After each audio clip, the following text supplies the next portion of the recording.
When I talk about my community, and when I think of my community, it really was South Merced. It was family oriented.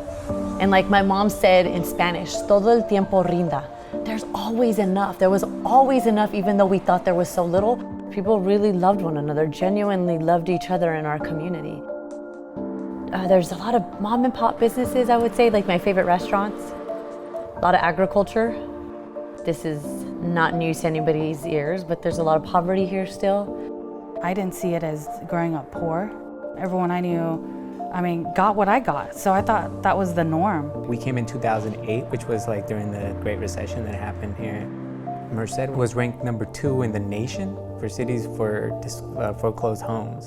For years, we were an at-large, city, which most of us didn't understand what that meant. At-large elections means as long as you live in the city limits, regardless of where you live, you can run for city council. All the decisions being made about our city are being made by just a few people. If your city council, if they all live on the same block, are they representing the whole city? They're making all the decisions, and that's why you guys probably feel like your vote doesn't count. When there was organizing going on about redistricting, that's when Community Voice came out. That's when they knew that something was about to change and something needed to change so that people like them, that spoke like them, that looked like them, that represented them, could have a better chance to sit at that table.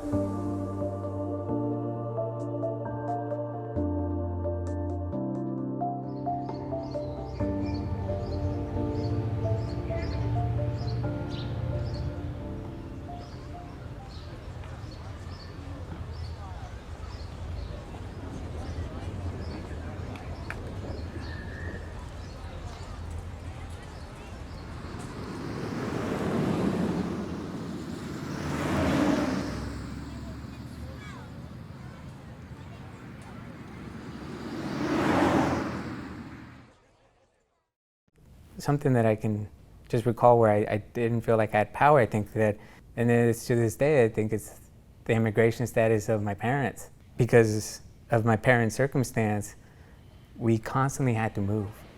At first, I didn't actually feel that I belonged in this community because I was at UC Merced, the university was my home, and that's where I stayed.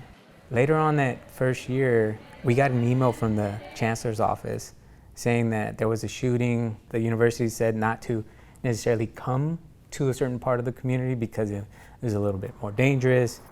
I felt like that was the time where I felt like this was more of my community because I came from an impoverished community.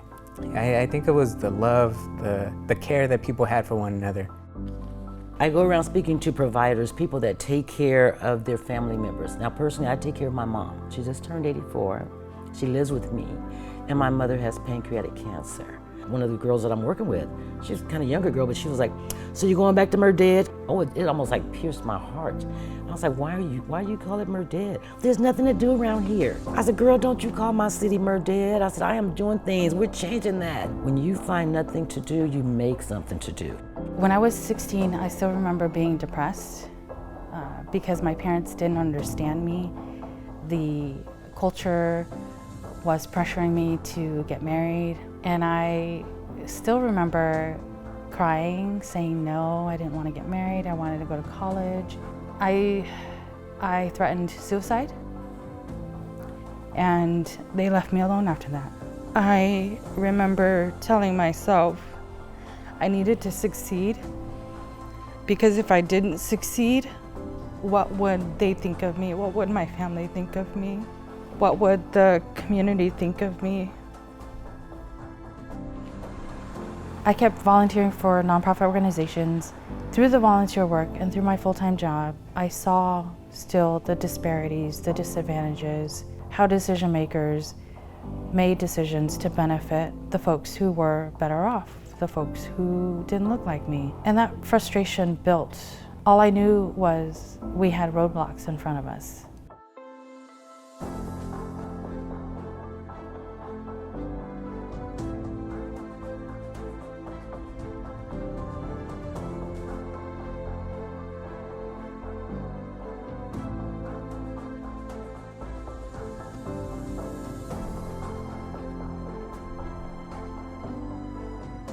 when redistricting comes into play, the city is divided into districts, and you have to live in that specific district to run for that specific seat. There's going to be somebody right here that lives in your community that's going to represent you, that's going to know the issues that you have. Not just people that don't even live over here and don't even come over here to know your issues and your concerns. So that's about to change. The low amount of Black people that register to vote here in Merced, you got to stop letting people make decisions about you without you.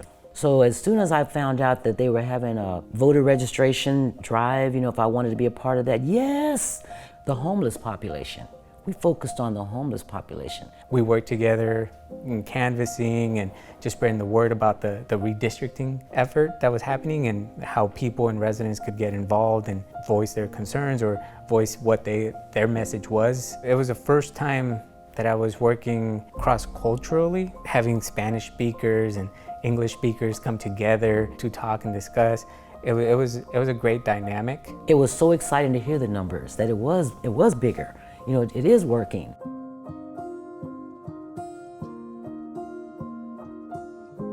We really did raise up the amount of people that were registered to vote, so that was a huge thing for me right there.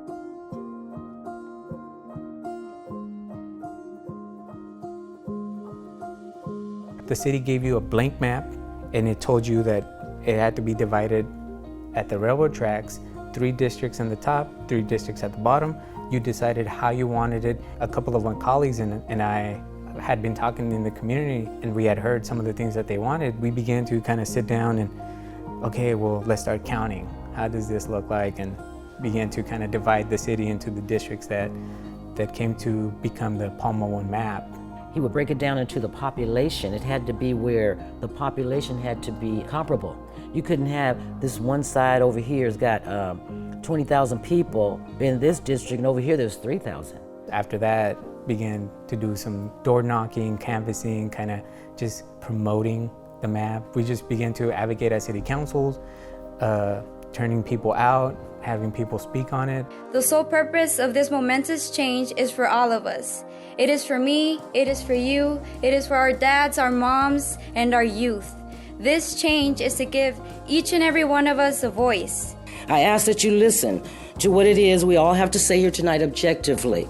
The reasoning behind changing from an at-large to a single-member voting system is so that the entire city has representation on the city council, not the development business alone. My concern is that the Southside neighborhoods not be forgotten, that we get equitable business propositions, infrastructure development, such as streetlights, road pavement. All these things require funding that must be passed by people who live on the South Side. I believe that the whole southern part needs representation. I don't think that the current council members really are as deeply invested in that part of the community.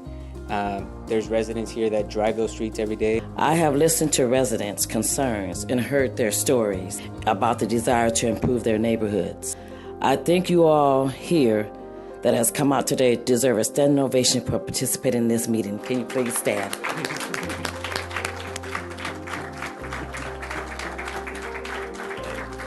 I really think that was the beginning of a huge movement in Merced.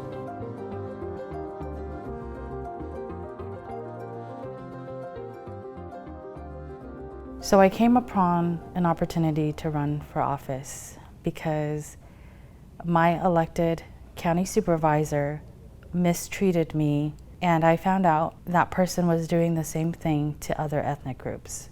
And I left his office telling myself, I'm gonna take his job and I'm gonna do it better.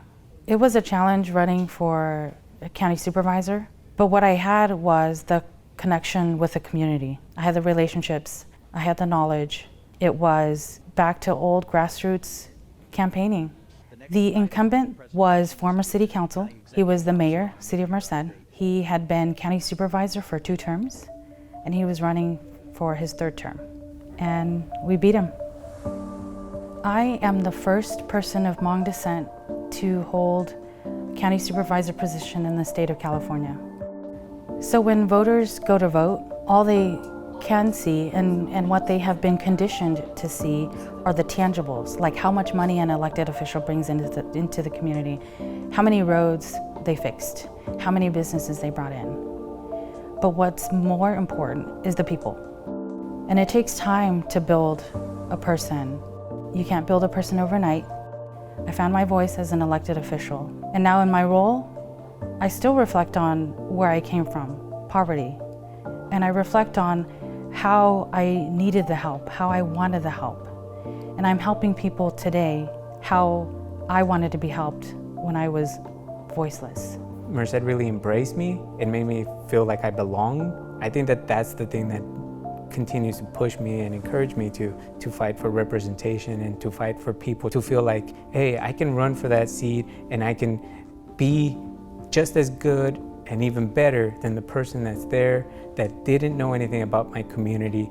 I think that in order to be an effective organizer, I think you have to be someone who's willing to listen, someone who's willing to be empathetic, and somebody who's willing to be just loving, passionate person that believes in the causes that you're fighting for. I try to use my voice to represent the unheard, the ones that felt like nobody cares.